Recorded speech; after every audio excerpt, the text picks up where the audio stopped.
recuerdo y el silencio no confundan nuestras cosas. Apresúrate que el tiempo vuela, que amenaza con la... Baby, now if I give you me, this is how it's got to be. Baby, this somehow you love. So listen up. Today we're diving straight into the downfall of Jennifer Lopez. And trust me, this one's messy. For years, she's tried to carry herself like the ultimate superstar, but the cracks are showing and people aren't letting it slide anymore. Let's be real. If you're gonna act like a full-on diva, that's one thing. High maintenance, demanding, fine. Some celebrities live that life, but J.Lo takes it to another level. Instead of just being classy and confident, she moves like she's untouchable, putting herself on a pedestal like no one else can compare.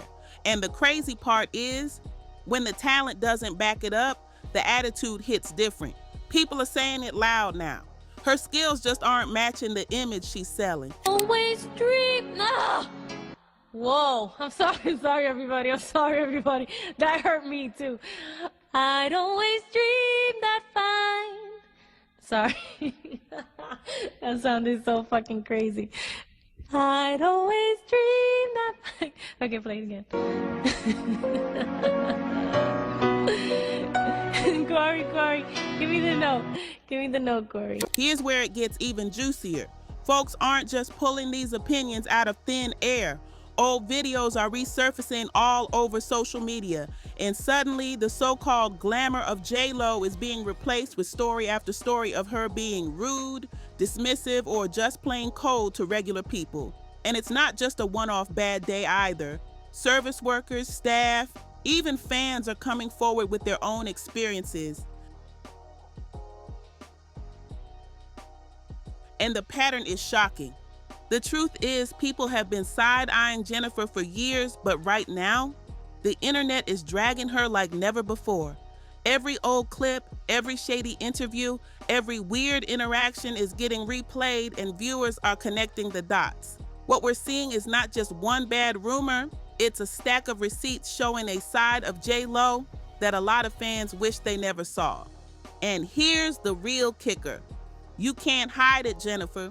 No matter how much glitz you throw around, the talent isn't strong enough to cover the cracks. People keep replaying the so-called iconic moments, but when you really look, there's not that much to brag about. Sure, the Versace dress, legendary. Nobody's denying that moment. Look, it was bold, it was beautiful, it ate, but outside a few standout looks, where's the shock factor? Where are the jaw-dropping performances? I'll give her credit for some acting moments. Made in Manhattan had its charm. The Wedding Planner was a cute rom-com, and Monster-in-Law is underrated. She gave us a little sparkle on screen, but musically, it's not hitting the way a true superstar catalog should. When your best highlights are outfits and a couple of rom-coms, something's off. Speaking of music, remember Love Don't Cost a Thing? Cute track, but you know what else doesn't cost a thing? Giving credit. The track was even already recorded and mixed with Ashanti's vocals, which is why you still hear Ashanti's background vocals in J.Lo's version. I mean, I referenced the record for her, which is, done a lot in the music industry, and they left my background vocals on there, so.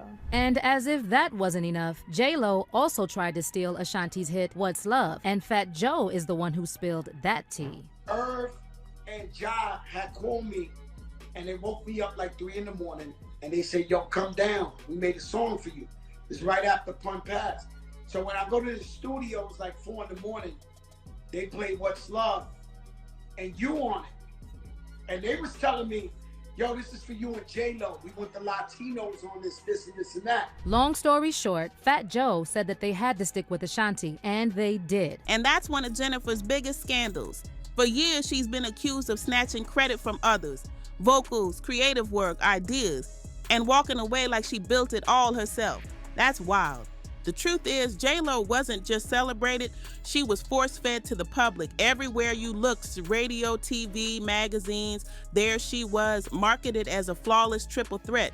But now people are peeling back the layers and realizing she's been coasting on hype and great styling, while the real magic often came from people behind the scenes. And honestly, it's crazy she's gotten away with it for so long. Here's what I keep circling back to. How exactly did Jennifer Lopez blow up in the first place? I've always been curious about the come-up stories of celebrities, because for people who dream about entertainment, it's inspiring to see where it begins. And I'll give her this. Staying relevant for over 25 years is no small feat. That kind of longevity deserves acknowledgement, period. But at the same time, why this level of fame? What's keeping her in the spotlight? Sure, she's had Vegas residencies and headline tours. Somebody's buying those tickets. She clearly has fans. But when you look closer, it can feel more like marketing magic than genuine love from the people. And let's be real, without her role as Selena in that iconic biopic, would we even be talking about Jennifer at this level? That role catapulted her into the mainstream. Playing Selena gave her a career jump most actresses could only dream of. Was it pure talent or timing and stepping into someone else's legacy?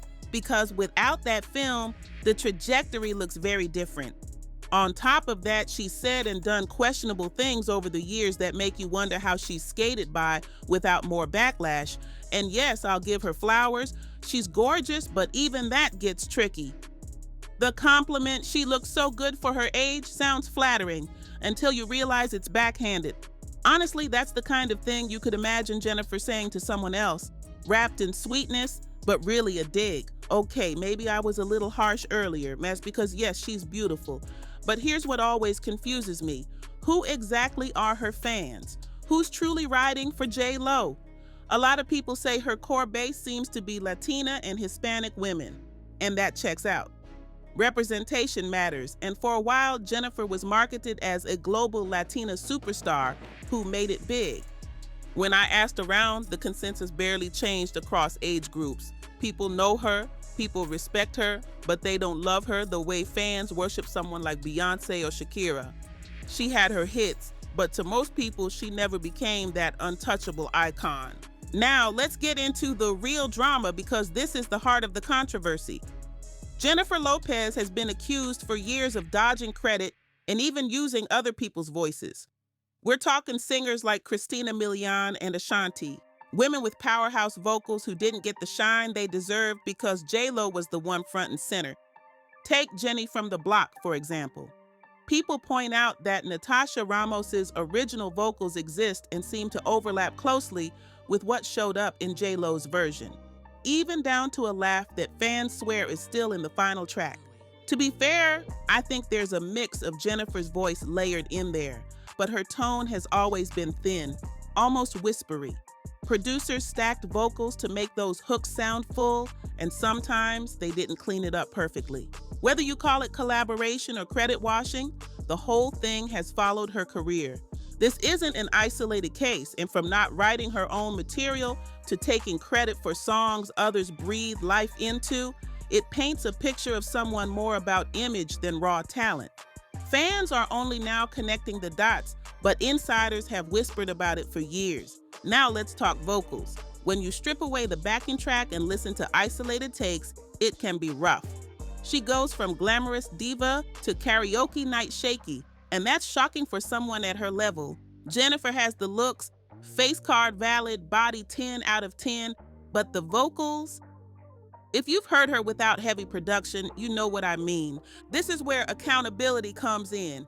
If you know your live vocals aren't sticking, why not work on them? The public notices. Even some of her own fans admit she struggles live. And I'm not saying she has to be Whitney. Nobody is. Plenty of singers aren't Whitney level, but are still solid because they worked on craft and consistency.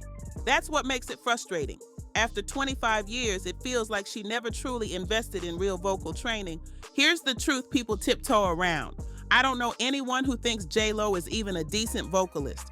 For someone who's been in the game for decades, the refusal to grow or try to improve reads as self-absorbed, almost narcissistic. It's like she genuinely believes she's above everyone else, especially other women, and that attitude seeps through. The mask has slipped.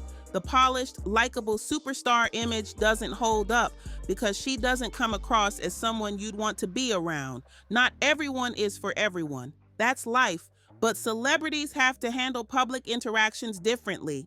Whether it's fair or not, you've got to approach people with a certain energy. And here's the kicker: Jennifer doesn't just tolerate attention, she thrives on it. She loves the recognition, loves the cameras, but leans into that diva, no pictures, step back attitude at the same time. Which is it? It comes off less like protecting your peace and more like wanting control over how you're worshipped. So here's my question of the day. If you spotted Jennifer Lopez with paparazzi flashes going off, what would you do?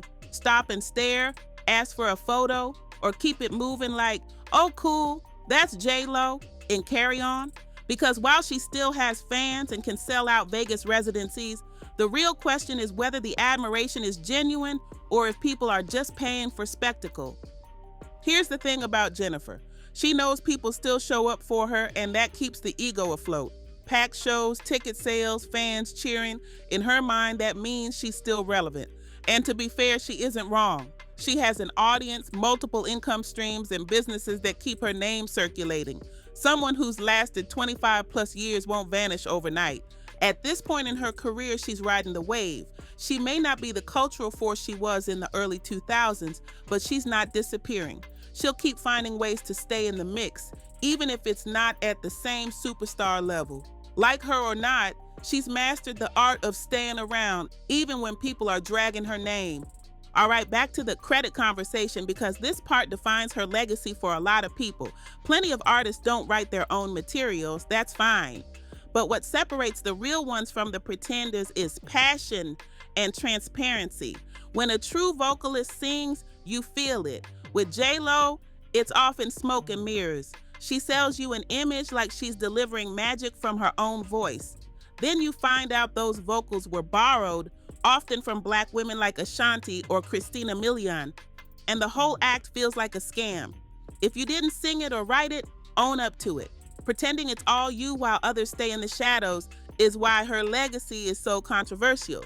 You know what really gets me? Giving proper credit takes 2 seconds, and yet she often dodges it. For years, I couldn't put my finger on why I wasn't a fan. But as more people started calling her out, it clicked. The pattern is the problem. Let's talk about the resurfaced 1998 Movie Line interview, because she gave unfiltered, borderline shady opinions about actresses who were ruling Hollywood then: Gwyneth Paltrow, Winona Ryder, Salma Hayek, Cameron Diaz, and even Madonna. The quotes came off dismissive and competitive, like she needed to put others down to position herself above them. Looking back, it reads as claws out pettiness. And now that it's gone viral again, people are asking, was she being honest or just mean? The Madonna comment especially, praising her as a performer but saying she's not a great actress while implying Jennifer is the serious one. Girl, please. Jennifer has had decent performances, sure, but she's not exactly Meryl Streep. To come from Madonna for taking opportunities, that's rich. The bigger picture is this. Those comments make it seem like Jennifer can't stand sharing a lane with other powerful women. Fast forward to the Super Bowl halftime show with Shakira. The tension was obvious. Instead of embracing the moment, 2 Latina women on one of the world's biggest stages, she reportedly grumbled about sharing the spotlight. People even clipped a line where she said she didn't want to just be shaking her ass on stage, which many took as shade toward Shakira's signature style and cultural dance roots. Intentional or not, it read messy. And let's be honest, a lot of viewers were there for Shakira. She's a global star with a catalog that crosses languages and generations. Whether Jennifer liked it or not, the spotlight tilted in Shakira's favor, and the body language told the story. Here's something else that's hard to ignore. Ben Affleck, her husband, has publicly battled alcoholism for years, and yet Jennifer launched her own alcoholic beverage line. Not a wellness drink, not a fitness brand, the alcohol. For a lot of people, that read as tone deaf. Add to that her past statements about rarely drinking and saying alcohol ruins skin, and the pivot looked hypocritical. More like a money move than a passion project. Does the brand even have buzz? I'm not seeing it. It launched, got a sprinkle of promo, and faded. Let's zoom out to the bigger image versus reality problem. Jennifer pushes a Jenny from the block narrative. Grounded, relatable, Bronx raised. But the receipts don't always match. Visiting her old neighborhood for a doc and getting awkward reactions didn't help the myth. People from the very community she reps so hard don't seem to feel claimed by her in return. If the block doesn't claim you back, what does that say? And then there's the way she reportedly treats fans. Not haters, fans, people who love her, ask for photos, and hype her up. The stories about cold energy, eye-rolling, and acting bothered her everywhere.